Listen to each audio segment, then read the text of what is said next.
Gaza has been in the news lately, and the broadcasts aren't pretty. The death toll rises by the hour. Hundreds of thousands of people who don't have enough food and water. Israel has been pounding the strip with airstrikes.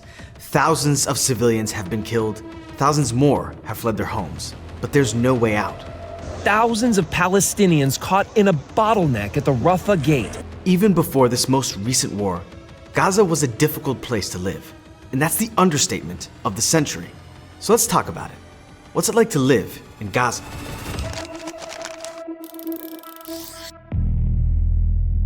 Look, I'm not Palestinian and I don't live in Gaza. But today, you'll hear from people who do. And their perspective isn't what you might expect. To understand it though, we have to give a very quick crash course on the Gaza Strip. The Israeli War of Independence. Israel fights off 5 Arab armies and comes out, well, still existing, which was a pretty significant victory. This is Israel after the war ends. Jordan conquered the West Bank and East Jerusalem, and the Gaza Strip went to Egypt. Then came the war that changed everything. Yet again, Israel fought multiple Arab armies, and this time, the Jewish state came out with 4 times as much land as before. This was the start of what some refer to as the occupation. Gaza's 400,000 Palestinians were now under Israeli rule. With the explicit encouragement of the Israeli government, Israeli citizens began building communities, also called settlements, in the West Bank and Gaza. After 20 years of Israeli rule, tensions in the West Bank and Gaza had reached a boiling point. For some Palestinians, it was the combination of Israeli military rule, economic dependence on Israel, and the growth of Israeli settlements. For others, it was Israel's mere existence that was the problem. The solution was the first intifada, or uprising. Amid the chaos and violence, a new Islamist group was born. They called themselves Hamas, an acronym for the Islamic Resistance Movement. And their so-called resistance was extremely violent. But not everybody in Gaza supported Hamas. Arab workers board trucks that will take them across the military frontier to their jobs in Israel. This is a favorite moment for Arab extremists to attack. Economic dependence on Israel was one of the many reasons for the Intifada. But today, many Palestinians look back at the 80s with something like nostalgia. كانت أفضل فترة كنا في حياتنا لما كنا نشتغل في العمل في إسرائيل وكنا نسرح في قبل 25 سنة أو 30 سنة كان الوضع جاي مبسوطين نطلع وين نطلع إسرائيل نطلع مصر نطلع الأردن نسافر الطريق مفتوحة كانت وعايشين اللي وفي فلوس اليوم ما فيش فلوس اليوم كنا نشتغل نجيب أنا بنيت من وين من إسرائيل بنيت. I don't want to romanticize what life was like for Gazans under Israeli military rule. And I definitely am not suggesting a return to that highly unsustainable model. But there is no denying that Palestinians in Gaza experienced far greater upward mobility and freedom of movement in the 1980s than they do today. Don't take it from me. Take it from Khalil, who spoke candidly about how life in Gaza used to be.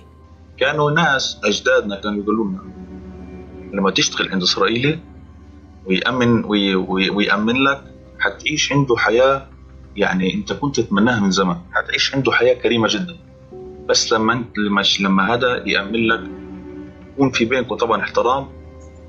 تقول لي حتى يعني زمان كنا نروح على أفراحهم ويجوا علينا كان في يعني حاجة زي خلص زي مش إنه لا هذا عدو إحنا كنا شعبين عايشين مع بعض.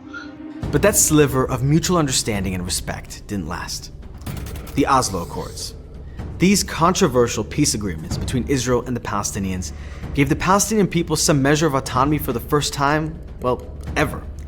Gaza and parts of the West Bank were now governed by the Palestinian National Authority, the newly created, more or less secular, Palestinian government led by Yasser Arafat. But the promise of the peace process never materialized. And there were 2 major problems with the PA and its ruling political party, Fatah. The first was their legendary corruption. Spoiler, this is important. And the second was their, shall we say, less than spotless record on terrorism. Which brings me to the second Intifada. For the next 5 years, Israelis and Palestinians alike endured horrific trauma. Near constant terror attacks in Israel left over 1,000 Israelis dead and many more permanently injured. On the Palestinian side, Israeli reprisals claimed 5,000 lives. And from 2002 to 2005, the IDF re-entered the West Bank and parts of Gaza in an effort to crack down on terror. By 2005, Ariel Sharon was getting worried. Israel's security situation wasn't good, and its international reputation was suffering too. So Sharon made the highly controversial decision to unilaterally withdraw all Israeli citizens from Gaza. The Jewish connection to Gaza is ancient and enduring. Gaza City even had a Jewish quarter, and the Jews of Gush Katif didn't want to leave their homes. But the Israeli army didn't take no for an answer. By mid-September, not a single Israeli remained in Gaza. Fatah was now in charge, but not for long.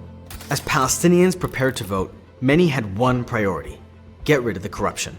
Key issues for the voters: on the one hand, inefficiency and corruption under the long-ruling Fatah party, and on the other, a desire for change and the perception that Hamas has the organizational strength to deliver social services and govern transparently. Neither Israel nor the US, who were watching very closely, expected Fatah to lose. But that's exactly what happened. When Fatah, with the help of the US, attempted to retake control by force, Hamas showed their teeth. And they've been ruling Gaza ever since. So, since 2007, Hamas has controlled the Gaza Strip. Now, they've never been coy about their feelings on Israel and the Jewish people.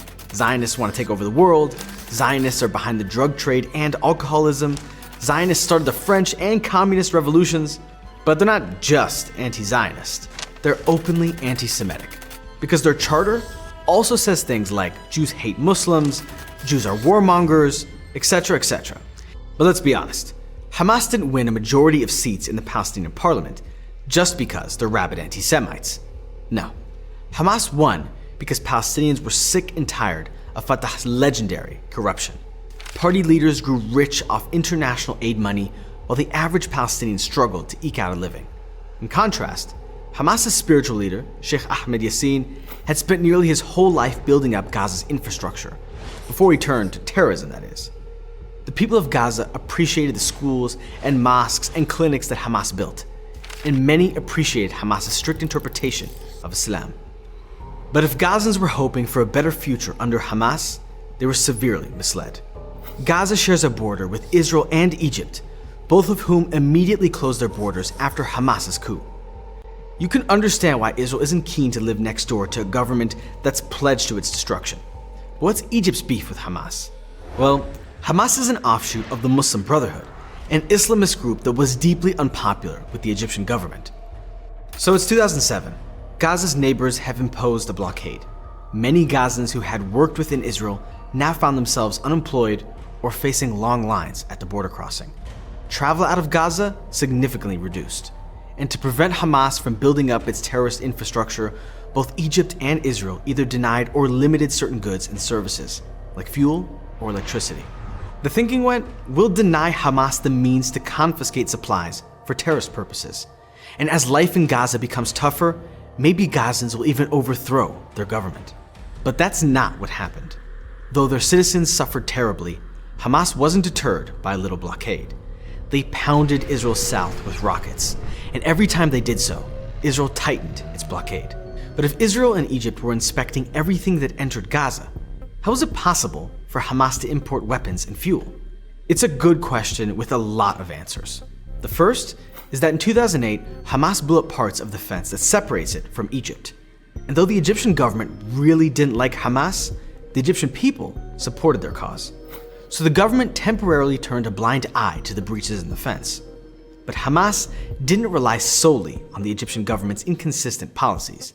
They had an ace up their sleeve: smuggling tunnels, cartel style. So we're currently deep underground somewhere in the Gaza Strip. The tunnels are both sophisticated and highly dangerous.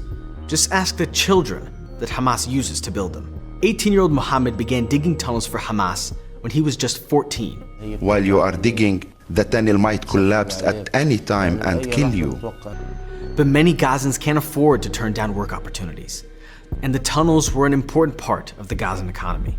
They brought all sorts of things into the strip: luxury cars from Libya, agricultural tools, rocket launchers, hostages. The IDF estimates that each tunnel cost $3 million, including roughly 350 truckloads of building supplies. Multiply that by miles of tunnels, and you're looking at a lot of money and supplies that could have been used for well, anything else. But Hamas isn't interested in bettering Gaza. يمكن سمعت مثلث برمودا انت صح؟ مثلث برمودا ايش هو؟ الداخل فيه مفقود مبينش ونفسها غزة مثلث برمودا شو ما اجا شو ما فات شو ما عمل يعني حقت المواطن الغزي تمام اكثر مواطن عايش رفاهية في كل العالم بحكم المساعدات اللي بتيجي وبحكم الدعم اللي بيجي بس عندنا بغزة هون الفئة الحاكمة هي اللي مسيطرة على كل الأوضاع. It gets worse. Infrastructure in Gaza is a mess. Gaza has one independent source of fresh water, an aquifer that has been polluted and depleted to the extent that 96% of its water is now undrinkable. And Gaza doesn't have sufficient infrastructure to purify, desalinate, and filter their water. This is partly due to Hamas's constant wars with Israel. Hamas's rocket barrages have triggered a significant military response, and the Israeli airstrikes of 2009, 2014, 2021, and 2023 have damaged much of Gaza's infrastructure. But rather than rebuild or invest in Gaza's urgent water and sanitation needs, Hamas has chosen instead to further destroy their limited infrastructure, turning water pipes into weapons against Israel.